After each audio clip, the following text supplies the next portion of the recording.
퇴근길, 잠실철교 위로 붉은 석양이 천천히 미끄러지고 있었다. 창밖으로 스쳐 지나가는 불빛을 바라보며 나는 무심코 휴대폰을 열었다.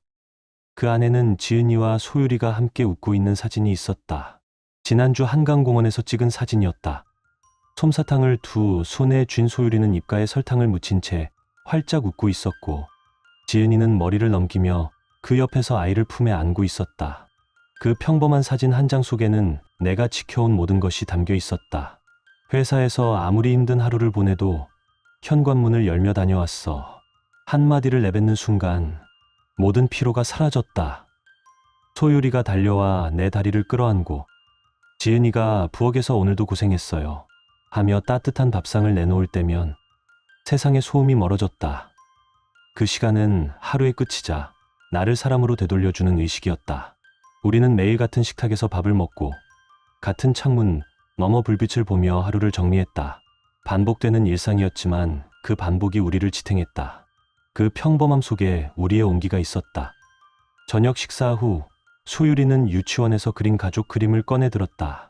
휘어진 색연필 선들로 세 사람이 손을 잡고 웃고 있었다. 그날 밤 낯선 번호로 전화가 걸려왔다. 김민호 씨 맞죠? 당신 아내, 지금 제 남편이랑 있습니다. 그 한마디가 내 세상을 무너뜨렸다. 잠시 후 도착한 사진들, 호텔 로비 웃고 있는 그녀, 그리고 낯선 남자의 손. 그 손끝 하나로 7회의 믿음이 무너졌다. 나는 그날 깨달았다. 사람을 죽이는 건 칼이 아니라 진실이라는 걸. 그 이후로 내 하루는 증거와 절차로 이루어졌다. 감정이 아닌 법으로 싸우기 위한 싸움. 누군가는 이걸 복수라 부르겠지만 나에게 이건 단 한 번의 정리였다. 결말은 여러분의 예상을 완전히 뒤엎을지도 모릅니다. 여러분의 생각은 어떠셨나요? 댓글로 꼭 남겨주세요. 구독과 좋아요도 잊지 마시고 방탐정의 이중 파일과 함께 더 놀랍고 흥미로운 이야기 속으로 떠나봐요. 지은이는 우리 소율이 정말 잘 그렸네 하며 박수를 쳤고, 나는 그 그림을 보며 이 집 안의 따뜻한 혼잡함을 떠올렸다. 나는 아이에게 말했다. 아빠는 출장 안 가? 매일 집에 와서 소율이랑 놀아줄 거야.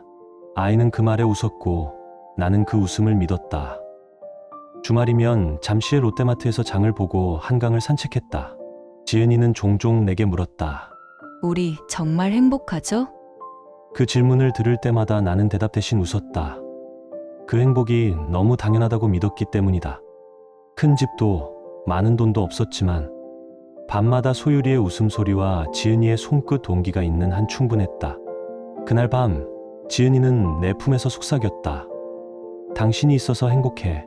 나는 그녀의 머리칼을 쓰다듬으며 말했다. 우리 이대로 계속 살자.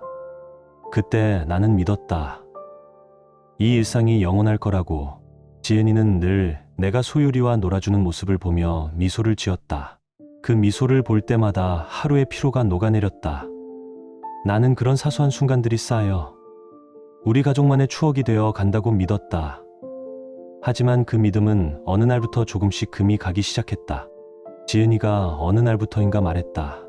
목동에 있는 어머니 병원에 자주 가봐야겠어. 예전엔 한두 달에 한 번이었지만 이제는 두세 번씩 다녀오겠다는 말이었다.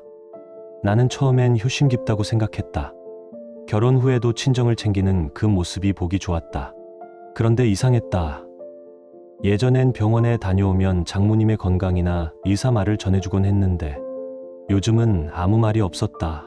어머니 괜찮으세요? 라고 물으면 응, 그냥 이야기 좀 하고 왔어. 지은이는 돌아올 때마다 조금씩 달라졌다. 새 옷, 새 가방, 낯선 향기. 전에는 없던 것들이 하나둘 늘어갔다. 지은이는 원래 쇼핑을 즐기지 않는 사람이었다. 필요한 물건만 사는 그런 사람이었다. 그런데 요즘 현관 앞에는 브랜드 로고가 선명한 쇼핑백이 종종 놓여 있었다. 나는 농담처럼 물었다. 요즘 옷이 예쁘네. 무슨 일 있어? 그녀는 잠시 눈을 피하며 웃었다. 세일하길래 그냥 적립금으로 샀어. 그 웃음엔 어딘가 억지스러움이 섞여 있었다. 할인과 적립금이라는 말로 가려진 무언가가 있었다. 가장 이상한 건 휴대폰이었다. 예전엔 식탁 위나 소파에 아무렇게나 두고 다니던 사람이었는데 요즘엔 늘 손에 쥐고 다녔다. 메시지가 오면 화면만 잠깐 확인하고 대답은 나중으로 미뤘다. 심지어 화장실에 갈 때도 샤워실 문 앞에도 휴대폰을 놓지 않았다. 처음엔 내가 예민한 줄 알았다. 피곤해서 괜히 의심하는 거라고 스스로를 달랬다. 하지만 의심은 물처럼 스며든다. 작은 틈을 타고 들어와 마음을 적신다. 그날 저녁 지은이가 또 말했다. 내일 목동 다녀올게. 어머니가 요즘 좀 편찮으셔서. 그 말에 나는 고개를 끄덕였지만 그 목소리 속엔 묘한 설렘이 섞여 있었다. 아픈 어머니를 만나러 간다면서 왜 그렇게 밝을까? 밤이 되어 그녀가 짐을 싸는 모습을 보았다. 평소보다 훨씬 신경 쓴 옷차림이었다.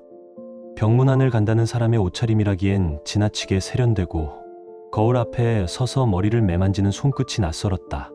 새로 산 듯한 향수를 가방에 넣는 순간 가슴 한쪽이 서늘해졌다. 새 향수야? 응. 친구가 선물했어. 짧은 대답이었다.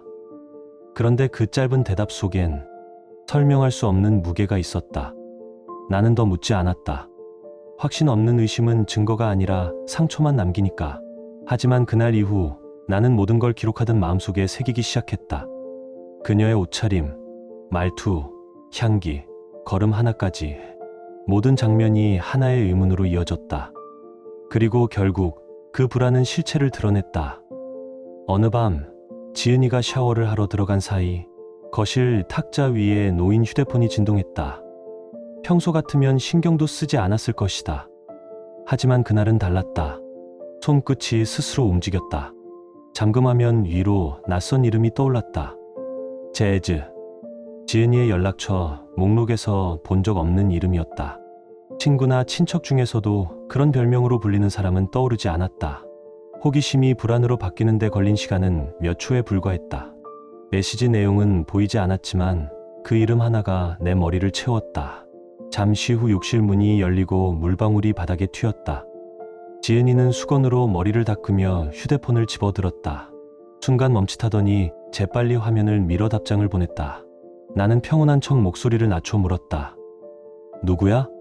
친구야. 대학 동창. 이름이 특이하네. 재즈. 응. 와인 좋아하는 친구라 그렇게 저장해놨어. 그녀는 웃었지만 그 웃음 속에는 흔들림이 있었다. 며칠 뒤 같은 이름이 다시 떠올랐다. 지은이가 부엌에서 설거지를 하는 동안이었다. 이번엔 미리 보기로 짧은 문장이 보였다. 오늘 그 시간 괜찮죠? 짧은 문장이었지만 그 안에는 감춰진 온기가 느껴졌다. 나는 숨을 삼켰다. 그 말투는 친구 사이에서 오갈 말투가 아니었다. 설거지를 마친 지은이는 휴대폰을 확인하고는 살짝 미소를 지었다. 그 표정은 분명 설렘으로 물들어 있었다. 그 한 표정이 나에게는 충분한 답이었다. 나는 그날 밤부터 조용히 그녀의 일상을 관찰하기 시작했다. 메시지의 빈도는 점점 늘어났고 표정은 더 자주 달라졌다. 화장하는 시간은 길어졌고 향수는 날마다 다른 기운을 남겼다. 재즈라는 이름이 울릴 때면 그녀는 세상을 다 가진 사람처럼 웃었다. 직접 추궁하지 않았다. 확신 없는 추궁은 상처만 남긴다. 대신 나는 정보를 모으기 시작했다. 인터넷과 카드 내역 그리고 일상의 작은 흔적들을 통해 코드명으로 불리는 관계들이 존재함을 알게 되었다. 하지만 아직 물증은 없었다. 그렇기에 분노보다 절차가 먼저였다. 감정으로 끝내지 않기 위해 나는 기다렸다. 확실한 증거로 그녀를 마주할 그날까지. 그날 밤 지은이는 소유리를 재우고 잠이 들었다. 나는 거실에 남아 노트북을 덮었다. 시계는 밤 11시를 넘어 있었다. 창문 밖으로 한강의 불빛이 바람에 흔들리고 있었다. 그때 휴대폰이 울렸다. 모르는 번호였다. 이 시간에 누가 전화를 걸까 싶었지만 잠시 숨을 고르고 전화를 받았다. 수화기 너머로 낯선 여자 목소리가 들려왔다. 처음엔 잘못 걸린 전화라고 생각했다. 그러나 다음 순간 그녀가 내 이름을 정확히 불렀다. 김민호 씨 맞죠? 순간 손에 들고 있던 휴대폰이 얼음처럼 식어버렸다. 그녀는 잠시 숨을 고르더니 낮은 목소리로 말했다. 당신 아내 지금 제 남편이랑 있습니다. 심장이 뚝 멈춘 듯 했다. 무슨 말씀이시죠? 이지은 씨, 제 남편 박재숙과 불륜 관계예요. 지금 여의도 레지던스에 함께 있습니다. 그녀의 말이 끝나기도 전에 귀 안에서 피가 쏟아지는 듯한 소리가 들렸다. 머리가 하얘졌다. 입술이 마르고 손끝이 떨렸다. 잠시 후 그녀는 담담히 덧붙였다. 믿기 어렵겠지만 증거가 있어요. 사진 보내드릴게요. 전화를 끊자마자 메시지가 도착했다. 사진 파일 여러 장이 첨부되어 있었다. 손이 떨리는 걸 멈출 수 없었다. 화면을 열자 그 안엔 낯익은 뒷모습이 있었다. 지은이었다. 그녀는 한 남자와 마주 앉아 웃고 있었다. 호텔 로비처럼 보이는 곳이었다. 남자의 손이 그녀의 어깨 위에 자연스럽게 얹혀 있었다. 다른 사진에는 엘리베이터 앞에서 두 사람이 가까이 서 있는 모습도 있었다. 그 남자는 낯설지 않았다. 대학 시절 지은이가 종종 언급하던 이름, 박재석이었다. 나는 의자에 앉은 채로 한참을 움직이지 못했다.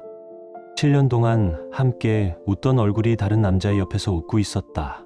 그동안 목동 어머니 병원이라며 다녀왔던 모든 날이 거짓이었다. 새 옷, 새 향수, 휴대폰을 손에서 놓지 않던 이유. 모든 퍼즐이 그 순간 맞춰졌다. 얼마 지나지 않아 다시 전화가 왔다. 이번엔 자신을 박재석의 아내 최수진이라고 소개했다. 그녀의 목소리는 분노보다는 체념에 가까웠다. 남편의 행동이 이상해서 사설 탐정을 썼어요. 조사 결과 당신 아내가 함께 있더군요. 언제부터인진 모르겠지만 최소한 몇 달은 계속 만나온 것 같습니다. 그녀는 마지막으로 제안했다. 우리 만나서 얘기하죠. 피해자인 우리가 손을 잡고 대응하는 게 낫겠어요. 나는 망설이지 않았다.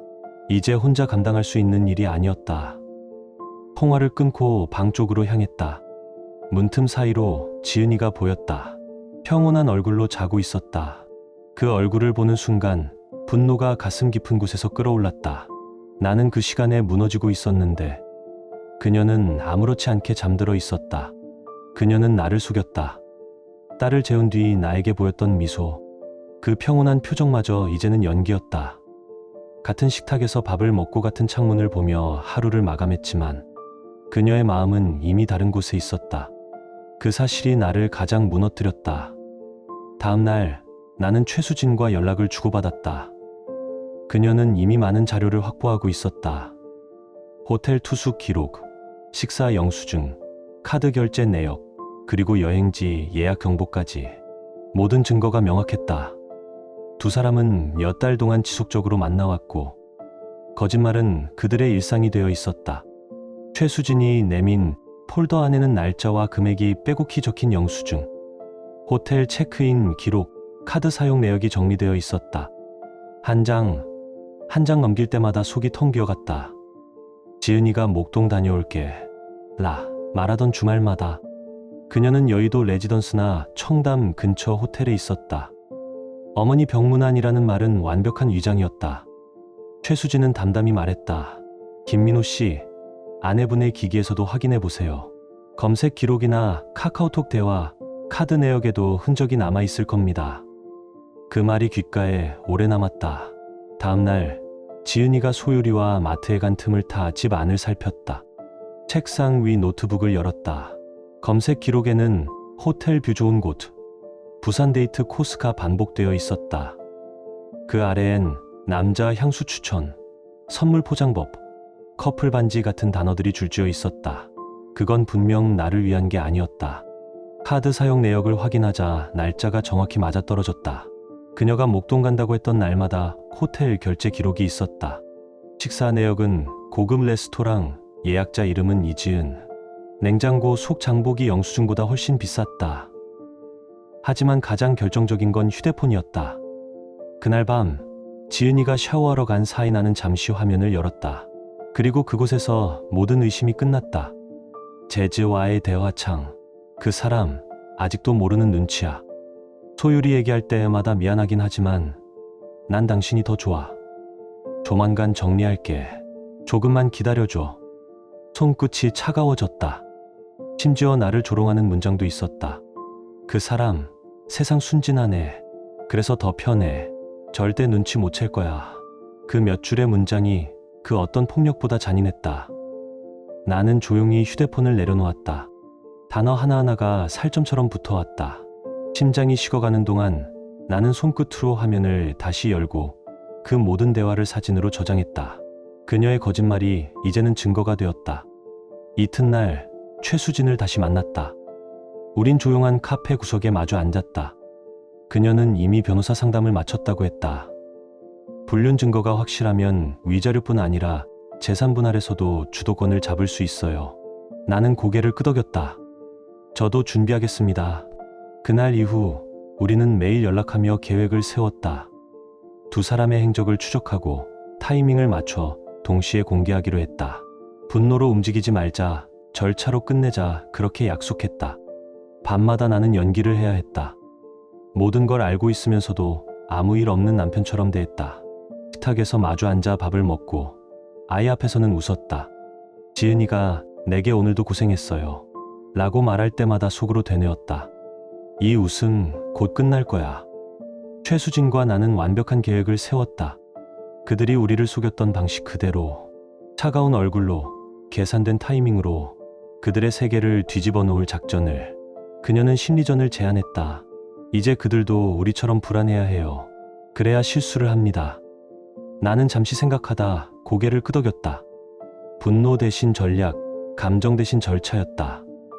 우린 먼저 박재석에게 익명의 메시지를 보냈다. 당신의 불륜을 알고 있다. 조심해라. 처음엔 장난쯤으로 여겼겠지만 메시지가 반복되자 그의 행동이 바뀌었다.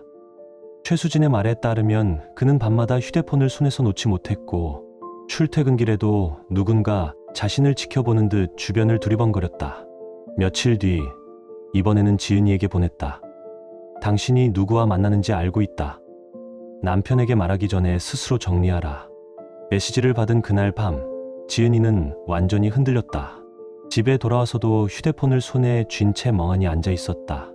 요즘 이상한 메시지가 와. 누가 나를 감시하는 것 같아. 그녀의 목소리는 떨리고 있었다. 나는 아무렇지 않게 물었다. 그래? 스팸 아닐까? 지은이는 억지로 웃으며 그런가 봐. 라고 말했지만 그 눈빛은 공포로 젖어 있었다. 며칠 후 지은이는 불쑥 말했다. 누군가 나를 따라다니는 것 같아. 경찰에 신고해야 할까? 나는 속으로 냉소가 번졌지만 겉으로는 진지한 얼굴로 답했다. 그럴 수도 있지. 조심해. 혹시 원한 살만한 일 한 건 없어? 없어. 전혀 없어. 그녀는 그렇게 말했지만 손끝이 떨리고 있었다. 하지만 아이러니하게도 그 불안 속에서도 그녀는 박재석과의 만남을 멈추지 않았다. 오히려 더 치밀해졌다. 최수진의 탐정은 그 사실을 알려왔다. 이제는 더 은밀한 곳에서 만나요. 예약 이름도 바꾸었어요. 그만큼 우리의 감시망도 강화되었다. 탐정이 그들의 일정을 따라붙었고 우리는 마지막 증거를 확보할 준비를 했다. 지은이는 다시 어머니 병문안을 이유로 며칠 동안 집을 비우겠다고 했다. 하지만 나는 이미 알고 있었다. 그녀는 청담 인근의 펜션에서 박재석과 이틀간 머물 예정이었다. 그 계획표까지 확보한 상태였다. 지은이가 떠난 날 나는 최수진과 함께 마지막 수집에 들어갔다. 탐정이 보내온 영상에는 두 사람이 펜션에 함께 들어가는 장면이 담겨 있었다. 창가 너머로 웃으며 마주 앉은 모습, 그리고 새벽의 불빛 속에서 나란히 걸어 나오는 뒷모습. 더 이상 변명할 여지는 없었다. 모든 준비가 끝났다. 우리는 다음 단계로 넘어갔다. 그녀가 돌아오는 날 박재석에게 전화를 걸었다. 스피커폰을 켜고 녹음을 시작했다. 그는 처음엔 모르는 척했지만 우리가 확보한 사진과 날짜를 하나씩 언급하자 숨소리가 바뀌었다. 그리고 결국 입을 열었다. 미안합니다. 그 한마디로 모든 게 끝났다. 그 통화 내용은 그대로 지은이의 귀에 들어가게 될 예정이었다. 계획된 시각, 조용히, 정확하게. 다음날 아침 소유리를 어린이집에 보낸 후 나는 식탁에 앉았다. 지은이는 아무 일 없는 듯 아침을 먹고 있었다. 젓가락이 그릇에 닿을 때마다 속이 뒤집혔다. 이틀 동안 다른 남자와 함께 있다가도 이렇게 평온한 얼굴로 내 앞에 앉아 있을 수 있다니. 나는 조용히 말했다. 지은아, 우리 이야기 좀 하자. 그녀는 젓가락을 내려놓으며 물었다. 무슨 일이야? 목소리는 평온했지만 손끝이 미세하게 떨리고 있었다. 지난 며칠간의 익명 메시지와 불안이 그녀의 얼굴에 남아 있었다. 나는 천천히 테이블 위에 봉투 하나를 올려놓았다. 두꺼운 크라프트지 봉투 안에는 지난 몇 주 동안 모은 모든 증거가 들어있었다. 호텔 결제 내역, 카드 사용 기록, 카카오톡 대화 캡처, 그리고 사진들. 지은이는 봉투를 보는 순간 얼굴이 하얗게 질렸다. 이게 뭐야? 그녀는 물었지만 이미 알고 있었다. 나는 침착하게 말했다. 그동안 부산에 어머니 보러 간다고 했지. 하지만 그건 거짓말이었어. 너는 그 시간마다 박재석이란 남자와 함께 있었지. 호텔, 레지던스, 식사, 그리고 연락. 모두 기록되어 있어. 지은이는 처음엔 고개를 저었다. 오해야. 그냥 친구야. 단 한 번도 그런 적 없었어. 나는 말없이 서류를 꺼내 사진을 내밀었다. 그녀와 박재석이 청담의 한 호텔로 함께 들어가는 장면. 그녀가 웃고 남자가 그 어깨에 손을 올린 장면. 모든 말이 멈췄다. 지은이는 입술을 깨물더니 무너졌다. 미안해, 정말 미안해. 그녀는 바닥에 무릎을 꿇었다. 하지만 그 눈물은 나를 움직이지 못했다. 나는 단호히 말했다. 이미 늦었어. 나는 마지막 카드를 꺼냈다. 휴대폰을 켜고 녹음 파일을 재생했다. 낯익은 남자의 목소리가 흘러나왔다. 맞아요. 이지은 씨와 그런 관계였습니다. 박재석의 목소리였다. 그가 모든 걸 인정하는 음성이 방 안을 가득 메웠다. 지은이는 눈을 크게 뜬 채 그 소리를 들었다. 입술이 파르르 떨렸고 어깨가 무너졌다. 그럴 리가 없어. 나는 냉정하게 말했다. 너를 대신한 건 나만이 아니야. 그 남자도 마찬가지야. 들킬 바엔 자신이라도 살려고 내 이름을 먼저 불었어. 물론 그건 거짓이었다. 실제로는 최수진과 내가 치밀하게 압박해 자백을 받아낸 것이었다. 하지만 지은이는 그 사실을 몰랐다. 그녀의 얼굴엔 절망이 번졌다. 제발 한 번만 용서해줘. 다시는 안 그럴게. 그 사람하고는 끝났어. 그녀의 울음은 점점 커졌지만 내 마음은 이미 닫혀 있었다. 신뢰는 한 번 깨지면 끝이야. 나는 다시 시작할 생각 없어. 그녀는 흐느끼며 물었다. 그럼 소율이는? 나는 냉정하게 답했다. 양육권은 내가 가져갈 거야. 넌 아이를 키울 자격이 없어. 지은이는 울부짖었다. 그럴 수는 없어. 제발. 하지만 나는 더 이상 듣지 않았다. 이미 변호사와 상담했고 절차는 시작됐어. 짐을 싸. 오늘 안에 나가. 그녀는 마지막까지 매달렸지만 나는 뒤돌아섰다. 방문이 닫히는 소리 뒤로 흐느낌이 이어졌다. 그날 이후 며칠 동안 집안은 텅 비었다. 소율이가 물었다. 아빠, 엄마는 언제 와? 나는 잠시 말이 막혔다. 잠깐 할머니 댁에 갔어. 곧 돌아올 거야. 하지만 나 자신도 알고 있었다. 그 곧은 결코 오지 않을 거라는 걸. 같은 고통을 겪는 사람이 곁에 있다는 것만으로도 큰 위로가 되었다. 최수진 역시 남편과의 이혼 소송을 진행 중이었고 우리는 서로의 정보를 공유하며 철저하게 준비했다. 이번엔 감정이 아니라 절차로 움직였다. 변호사를 통해 정식으로 소송이 제기되었다. 지은이 측도 변호사를 선임했지만 이미 증거는 충분했다. 호텔 결제 내역, 카카오톡 대화, 통화 녹음, 부정행위의 모든 흔적이 남아 있었고 그 증거는 재판정에서도 명확하게 인정되었다. 특히 양육권 문제는 단 한 번의 논쟁도 없었다. 변호사는 말했다. 배우자의 부정행위가 입증되면 친권은 남편 쪽이 훨씬 유리합니다. 그 말을 듣는 순간 나는 처음으로 마음이 조금 놓였다. 그 사이 지은이는 여러 번 연락을 해왔다. 한 번만 더 기회를 줘. 정말 잘못했어. 메시지마다 눈물 자국이 묻어 있었지만 이제는 아무 감정도 잃지 않았다. 그녀의 목소리는 예전의 아내가 아니라 낯선 사람의 것이었다. 나는 답하지 않았다. 내가 잃은 건 감정이 아니라 신뢰였으니까. 그리고 신뢰는 한 번 깨지면 다시 붙지 않는다. 며칠 후 들은 이야기로는 박재석 역시 최수진과의 소송 때문에 지은이와 연락을 완전히 끊었다고 했다. 서로 사랑한다고 말하던 사람들이 결국 위기에 닥치자 자기만 살기를 찾았다. 그 모습을 상상하자 오히려 묘한 평온이 찾아왔다. 이제 진실은 모두 드러났고 거짓은 스스로 무너지고 있었다. 몇 달 후 판결이 내려졌다. 예상대로 모든 결과는 나에게 유리했다. 법원은 지은이와 박재석에게 각각 위자료를 선고했고 소유리의 친권과 양육권은 내게 돌아왔다. 지은이는 한 달에 한 번 사전 허락을 받고서만 아이를 만날 수 있었다. 최수진도 비슷한 결과를 얻었다. 박재석은 재산의 절반을 위자료로 내놨고 집은 그녀와 아이들의 몫으로 남았다. 결국 거짓된 사랑을 택한 두 사람은 모든 것을 잃었다. 하지만 판결문 한 장이 모든 걸 끝내주지는 않았다. 며칠 후 회사 동료에게서 연락이 왔다.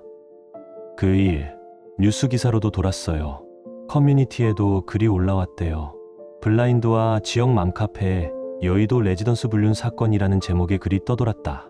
이름은 가려져 있었지만 업계 사람이라면 금세 누구 얘기인지 알 수 있었다. 사람들은 혀를 차며 말했다. 결국 들켰대.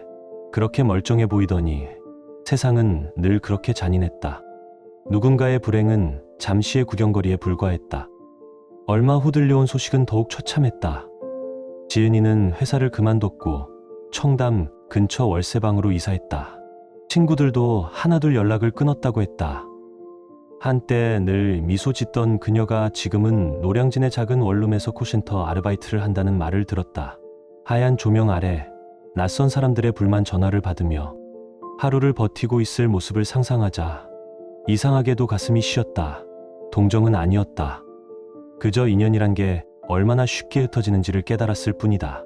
박재석의 소식도 비슷했다. 그가 다니던 회사는 불륜 사실이 알려지면서 계약을 해지했다. 지점장이던 그는 자리에서 내려와 한순간에 백수가 되었다. 가정도 명예도 직업도 잃은 남자는 결국 지방으로 내려갔다는 소문이 돌았다. 몇몇 직원들은 그가 술집에 나타나 인생 망쳤다며 울었다고 전했다. 나는 그 말을 들으며 커피 한 모금을 삼켰다. 쓰지도 달지도 않은 그저 무미한 맛이었다. 하루는 우연히 법원 앞에서 지은이를 다시 마주쳤다. 그녀는 나를 알아봤지만 아무 말도 하지 못했다. 눈이 마주친 순간 시간은 잠시 멈춘 듯했다. 그녀의 얼굴엔 피곤과 후회가 뒤섞여 있었다. 예전에 반짝이던 눈빛은 사라지고 대신 체념이 남아 있었다. 나는 짧게 인사만 했다. 건강히 지내요. 그녀는 대답하지 않았다. 그 순간 이상하게도 마음 한켠이 비워지는 느낌이 들었다. 이제 정말 끝났다는 확신이 그때야 들었다. 집에 돌아오니 어머니에게서 전화가 왔다. 이제 좀 마음이 편하니?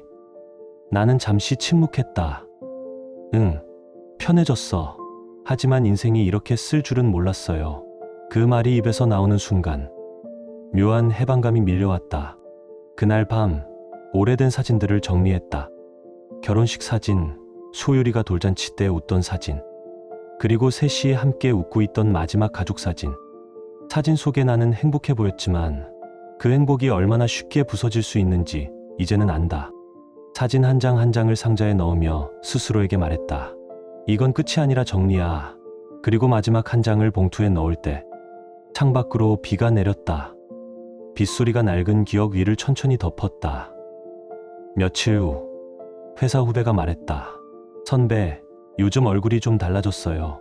예전보다 편해 보여요. 나는 웃었다. 이제야 진짜 나로 사는 것 같아. 그 말이 내 마음속에 오래 남았다.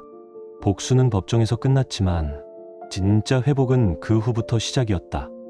거짓된 사랑을 택한 두 사람은 모든 걸 잃었다. 하지만 나는 이름 속에서 배웠다. 신뢰는 단단하지만 깨질 때는 한순간이며 진실은 느리지만 결국 제자리를 찾는다는 걸. 이제 나는 증오가 아니라 평온으로 하루를 채운다. 그게 내가 이긴 진짜 이유였다. 그러나 복수는 달콤하지 않았다. 법정에서 이기고 돌아온 날 이상하게도 아무런 감정이 들지 않았다. 승리의 순간이라기보다 무언가를 잃은 날 같았다. 증거를 모으고 싸우고 이겼지만 남은 것은 침묵뿐이었다. 소유리가 잠든 새벽, 나는 불 꺼진 거실에 혼자 앉아 있었다. 서류 더미와 판결문이 식탁 위에 놓여 있었지만 그것들은 아무 의미도 없었다. 세상은 조용했고 시계 초침만이 살아 있었다. 이긴 건 나인데 왜 이렇게 공허하지? 그 생각이 머릿속에서 떠나지 않았다. 분명히 정의는 내 편이었고 법도 나를 보호했다. 하지만 마음 한구석이 비어 있었다. 어쩌면 진짜 복수는 상대를 무너뜨리는 게 아니라 그 과정을 견디며 나 자신을 지켜내는 것이었는지도 몰랐다. 그럼에도 삶은 계속되었다. 나는 다시 일상으로 돌아갔다.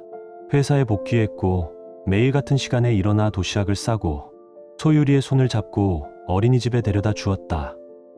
처음에는 모든 게 낯설었다.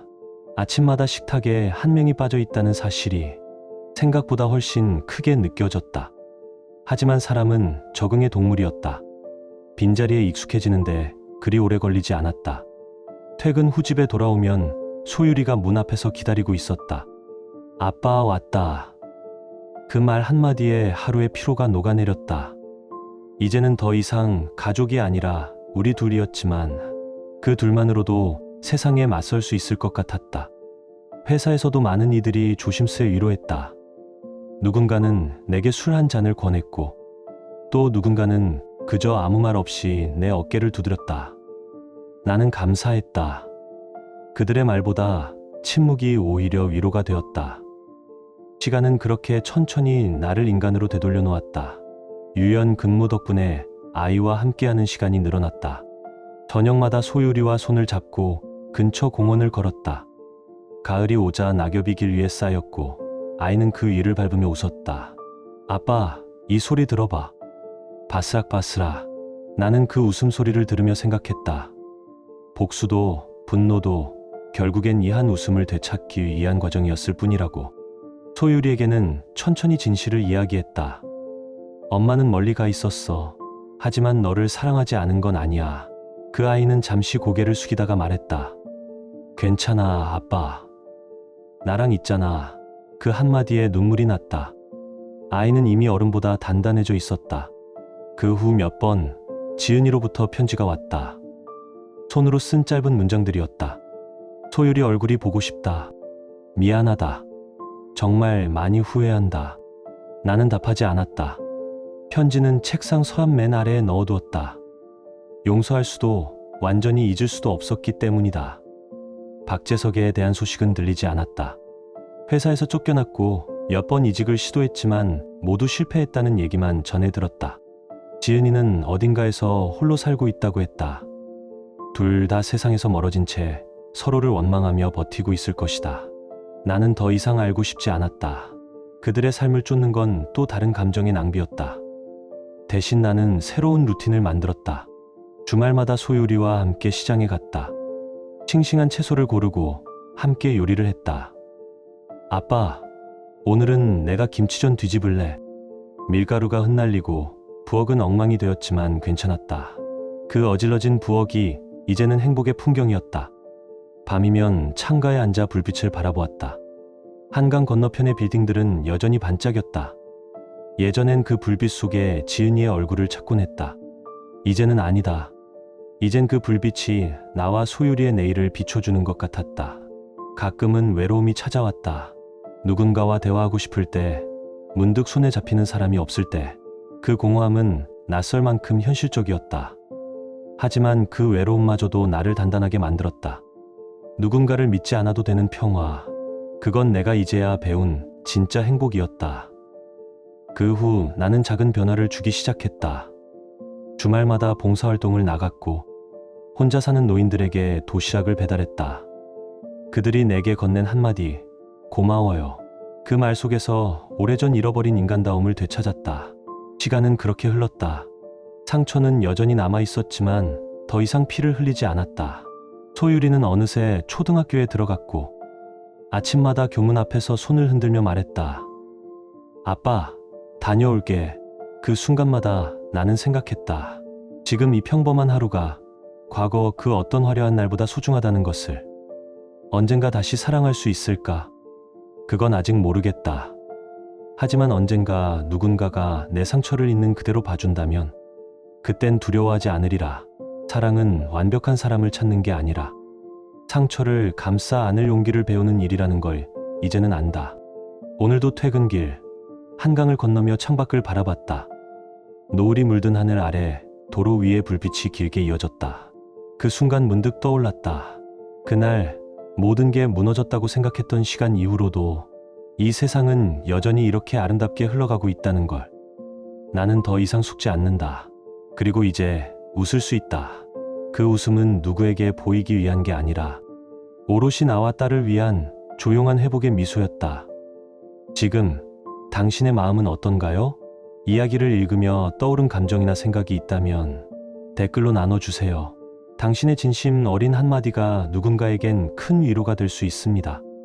이 짧은 이야기 속에 작은 온기나 있고 진행 감정 하나라도 담겨 있었다면 그것만으로 이 이야기는 충분히 의미 있는 시간이었을 거예요.